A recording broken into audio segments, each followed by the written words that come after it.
It is said that the dead cannot rest unless their burial rites are properly performed. But what happens when a powerful chief is laid to rest without these sacred ceremonies? In an ancient Igbo village, the very balance between the spiritual and physical worlds is shattered, and the earth itself trembles in fury. What if the earth could judge the living and the dead? When the chief's vengeful spirit rises to haunt the land, the villagers turn to Ayla, the goddess whose power is as ancient as the soil itself. But will she show mercy, or will she demand justice from those who defied her? So, sit back, because this is African Myths Unveiled.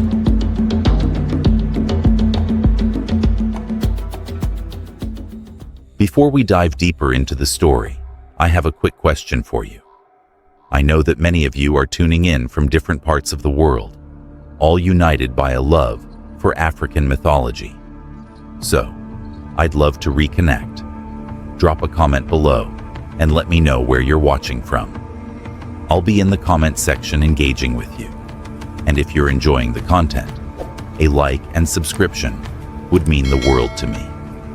All right, let's get back to the story. In the heart of a dense forest, under the expansive skies of southeastern Nigeria, there stood a village of the Igbo people whose roots traced deep into the sacred soil. This was a place where the living and the dead were bound by invisible threads, and where the earth itself carried the weight of ancestral traditions. The villagers worshipped many gods, but none more revered than Allah, the earth goddess, also known as Ani, the mother of the land. Allah was the guardian of fertility, peace, and justice. She was the embodiment of the earth's ability to nurture, but also to destroy. She granted life through the soil's abundance, and took it away through droughts or famine. But beyond her role as a provider, Allah was the ultimate judge. She weighed the hearts of the deceased and decided their fate in the afterlife. The villagers knew well that to offend Allah was to invite disaster. The elders often spoke of her with reverence, warning that even the most powerful chiefs must adhere to her laws. Allah's judgment was absolute, and no one, no matter their status, was above it. In this particular village, there lived a chief named Udo, a man whose power stretched across the land like the roots of the oldest trees. Udo was a leader of fierce authority, respected and feared by all. His word was law, and the villagers followed his commands without question.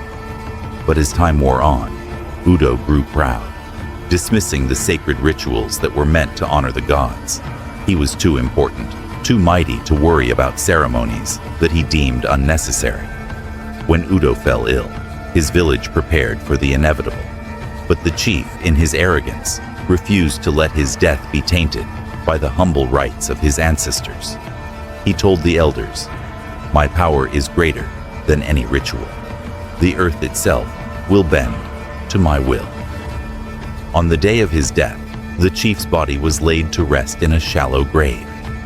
There were no songs, no sacred herbs, no prayers to call upon the spirits of the ancestors. The elders, who knew better, stood in silence, watching as the rites were forgotten. The earth trembled faintly beneath them, but no one dared speak of it. Udo's words had been final. As night fell, the first strange thing happened. The winds howled louder than usual, and the villagers heard a distant, eerie wail that chilled them to the bone. It was the sound of Udo's spirit returning to his village. He was not at rest.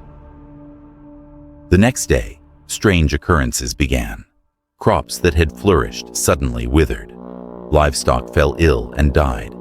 Children, once full of laughter, became listless and pale. And worst of all, a dark, oppressive cloud loomed over the village, casting a shadow that no one could escape. The elders gathered in fear. They knew that these were the signs of Allah's displeasure. The chief had broken the sacred laws of burial, and now his restless spirit wandered, seeking vengeance for the wrongs committed against him. Allah's anger was upon them, and they had no choice but to seek her mercy. The village's spiritual leader, an elder named Okafor, stood before the gathered council. His voice was grave as he spoke. "The earth is angry, my brothers and sisters. The chief has violated the law. Without proper rites, his spirit will never find peace. The balance has been disturbed. It is only through the mercy of Allah that we may find deliverance." "But what can we do?" one of the elders asked. "Allah is a powerful goddess. How can we mere mortals stand before her?" Okafor's gaze was heavy as he looked into the eyes of each elder. "We must go to her. We must seek her forgiveness. But first we must offer her what she demands: justice." And so, the elders prepared to venture deep into the sacred forest, where the land was said to be closest to Allah's realm. They knew the journey would not be easy. Many had spoken of the great trials that awaited those who sought the goddess's favor. The path was treacherous, fraught with dangers both physical and spiritual. But the elders had no choice. The chief's soul demanded justice, and only Allah could provide it. As they journeyed through the thick woods, the air grew dense, and a strange silence settled over them. The earth beneath their feet felt heavy, as if watching their every step. There were no birds singing, no rustling leaves. It was as if the land itself held its breath, waiting for the elders to reach their destination. Finally, they reached a clearing where the air seemed to shimmer with a golden light. It was here that Allah's presence was strongest. The elders knelt in reverence, offering prayers to the earth, asking for guidance and forgiveness. A voice, deep and resonant, like the rumbling of thunder, echoed through the clearing. "You come seeking mercy, but justice must first be served." The elders, shaken, raised their heads. Before them stood a figure, tall and commanding, with skin that shimmered like the earth itself. Her eyes were ancient, filled with the weight of millennia. She was Ayla, the earth goddess, and she was not pleased. The air thickened as the elders faced Ayla, her towering form standing before them like a goddess of the earth itself. The ground beneath them seemed to pulse with life, every rock and tree around them seeming to watch in silence. Allah's voice, a deep rumble that resonated in the core of their beings, filled the air. "You seek mercy for a man who disregarded the sacred rites of death," she spoke, her voice like the shaking of mountains. "But the earth has already judged him." The elders, kneeling in the presence of the great goddess, could feel the weight of their failure pressing upon them. Okafor, the spiritual leader, spoke with great humility, his voice trembling slightly as he addressed the goddess. "Great Allah, we come before you in the hope that you might show mercy to our village. Chief Udo was a powerful man, and his spirit now wreaks havoc upon the land. We beg for your forgiveness, that this curse may be lifted." Allah's eyes narrowed, and she raised a hand, her long fingers curling like the roots of the trees surrounding them. "I have no forgiveness for those who defy the natural order. Udo was buried without honor, his spirit left to wander the earth in unrest. His anger has been planted in the soil, and it will grow as surely as the crops wither in his absence." The elders bowed their heads lower, understanding that the goddess's wrath was not easily appeased. They had come to ask for her mercy, but it seemed that justice had to be carried out first. However, Allah continued, her voice softening slightly. "It is not only Udo's spirit that needs to be accounted for. The village, too, has violated the balance. The elders allowed him to be buried in haste, ignored the traditions of our people. Your failure is not just his, it is shared." Okafor's heart sank as he realized the gravity of their actions. They had let Udo's pride cloud their judgment, and now the whole village was paying the price. "But great Allah," Okafor said, lifting his gaze to meet the goddess's eyes, "how can we make amends?" What must we do to restore the balance and appease the earth? Allah's expression remained unreadable, her gaze piercing through the elders, as if searching their very souls. She stood still, her presence both commanding and serene, like the earth itself, unmovable, yet ever-changing. Justice must be done, she replied. Udo must be properly honored. But more than that, the village must restore the harmony that has been shattered. Only then will I grant peace to his spirit. The elders were given a challenge that none of them had anticipated. It was not enough to simply perform the rites for Udo. They had to confront the very foundation of their failure and restore the balance of their community. Allah had set her terms. Udo's spirit could not find peace unless the village took responsibility for its neglect. The soil would not yield, the rains would not fall, and the crops would not grow until justice was served. In the following days, the village prepared for the tasks ahead. Okafor and the other elders called upon the people to come together. They told stories of their ancestors, reminding the villagers of the sacred bonds that tied them to the earth. The community would perform the rites for Chief Udo, but they would also undergo a spiritual cleansing to restore the harmony that had been lost.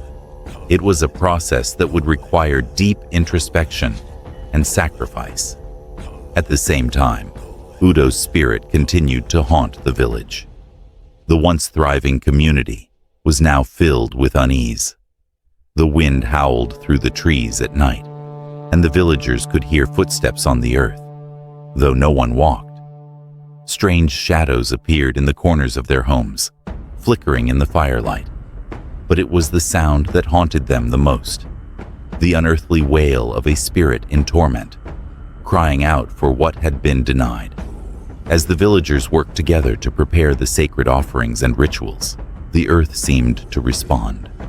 The ground, once cracked and dry, began to soften, though it remained restless. The elders knew they had little time before Allah's wrath would claim them all. And so, with the first full moon after the chief's burial, the villagers gathered at the burial site. Okafor led the procession, his heart heavy with the weight of their collective failure.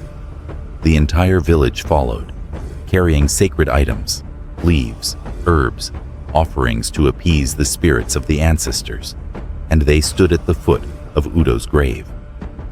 In the center of the gathering, Okafor knelt, holding a ceremonial knife in his hands. "We come before you, great Allah, to honor the soul of Udo and to restore the balance that we have disrupted. May his spirit find peace, and may the land heal from the wounds we have caused." As Okafor began the sacred chant, the earth beneath them stirred. It was a gentle vibration at first, as though the land itself was waking from a long slumber. Then, a deep rumble echoed from the ground, closer now, as though something was pushing from below. And suddenly, before their eyes, Udo's spirit emerged from the earth. His form was blurred, a shadowy figure wrapped in an aura of rage and sorrow. The villagers stepped back, fearful of the wrathful spirit, but Okafor remained calm, his voice steady as he spoke. "Udo, chief of our land, we come to offer you the rights you were denied. We ask for your forgiveness, and we seek to right the wrongs that have been done." Udo's spirit flickered, his form shifting like smoke in the wind. His eyes burned with the fury of the earth itself. "You failed me," Udo's voice echoed, as hollow and angry as the wind itself. "I was a king, and you betrayed me in my final moments. The earth will remember this betrayal." But Okafor, with the power of the earth goddess herself behind him, held steady. "We acknowledge our failure, but we now offer you the honor you deserve. Through the earth, we make our offering." As the elders and villagers performed the sacred rituals, Udo's form began to settle. Slowly, the spirit's anger seemed to dissipate, and the earth beneath them softened once more. The spirit of Udo did not disappear immediately. The village knew that it would take time to heal, time to restore balance. But as Allah's presence began to fade from the land, the villagers knew they had done what was necessary. They had restored the harmony that had been lost. The morning after the rites, a heavy calm had settled over the village. The air, which had once felt thick with the tension of an impending storm, was now light and still, as if the earth itself had taken a deep breath. The villagers, exhausted yet hopeful, went about their day with a new sense of unity. The winds had died down. The unnatural wail of Udo's spirit no longer echoed through the village, and the oppressive shadow that had loomed over them seemed to have lifted. The earth, though scarred from the disturbance, had begun to show signs of recovery. The once withered crops, though far from thriving, began to show small sprouts of green. The livestock that had been sickly and weak now stirred, regaining their strength. The rains, which had not come for weeks, began to fall gently, refreshing the land with their cool touch. Yet, despite the signs of recovery, the villagers knew they had not yet fully restored the balance. The chief's soul, though no longer angry, still lingered in the spirit realm, bound by the justice that had been demanded by Allah. They knew that only after Allah's full forgiveness could peace truly return to the village.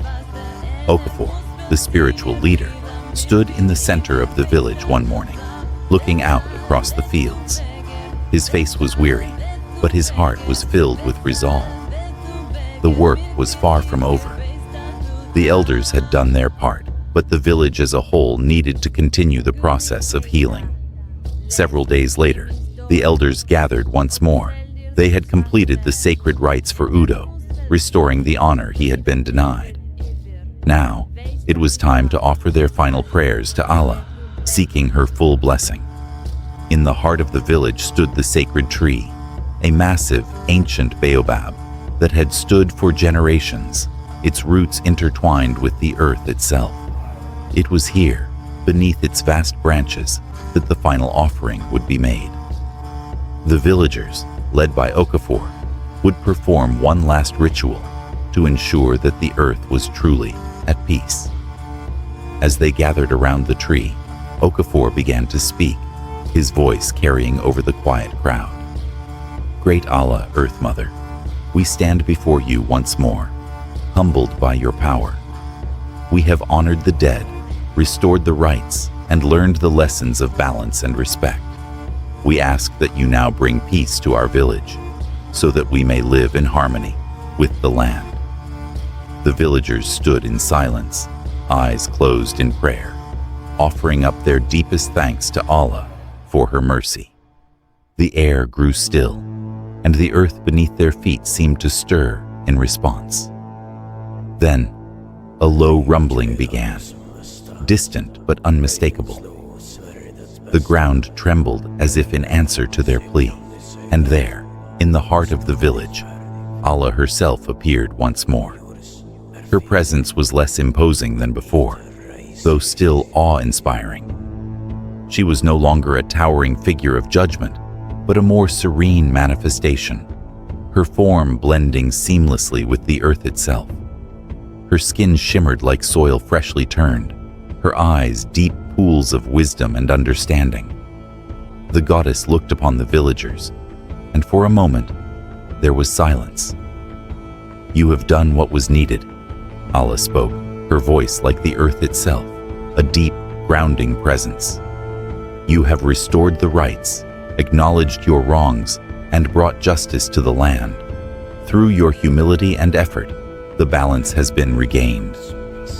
The villagers, trembling with relief, lowered their heads in gratitude. Okafor spoke for them all. We thank you, great Allah. We are forever in your debt. Allah's gaze softened, and she nodded slowly. I have seen your sincerity, and for this, I grant you peace. The spirit of Udo has been honored, and his soul is at rest. The earth, too, shall heal in time. As she spoke, the earth around them seemed to respond. The once barren fields, now fertile, began to bloom with life. Crops grew tall and lush, and the once sickly animals returned to health. The skies cleared, and the rains fell in gentle showers, bringing with them the promise of abundance. "You must remember," Ayla continued, her voice taking on a more solemn tone, "that the balance of life is delicate. The living must always honor the dead, and the dead must rest in peace. The earth is not only a provider, but a judge, and it will never forget those who have wronged it." Okafor nodded in understanding. "We will not forget. We will continue to honor the earth and our ancestors, for we know that our future depends upon it." With those final words, the goddess began to fade, her form dissolving into the very soil that she embodied. The villagers, standing together, felt the weight of her presence lift, and in its place, a sense of peace settled over them. The weeks that followed were a time of reflection for the village. They had learned the hard way the importance of respecting the earth and its rituals. They continued to honor their ancestors and the land, ensuring that the mistakes of the past would not be repeated. Chief Udo's grave was reburied with the proper rites, and his spirit was laid to rest. The villagers, though saddened by his death, knew that he had been given the honor he deserved, and that through their actions, they had restored the balance that had been broken.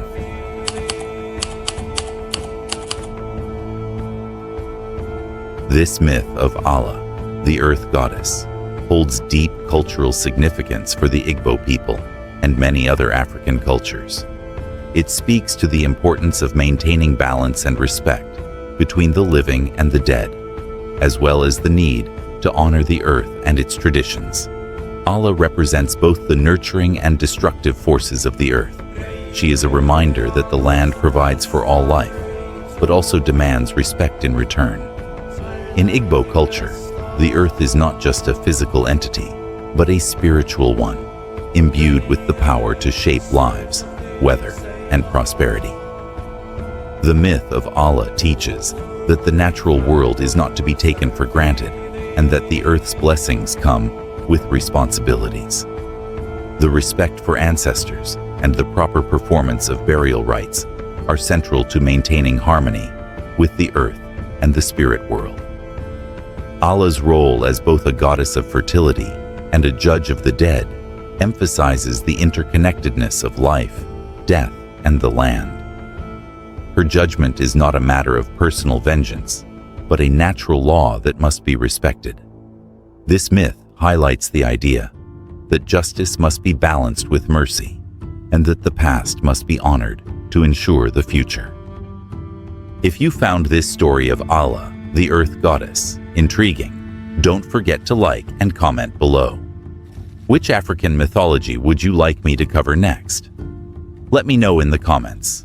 I'm always looking to dive deeper into the rich and diverse myths of the African continent. And if you haven't already, make sure to subscribe and hit the bell icon so you won't miss any of our future explorations into the timeless wisdom of African mythology. Stay tuned, and until next time, may the earth bless you with peace and abundance.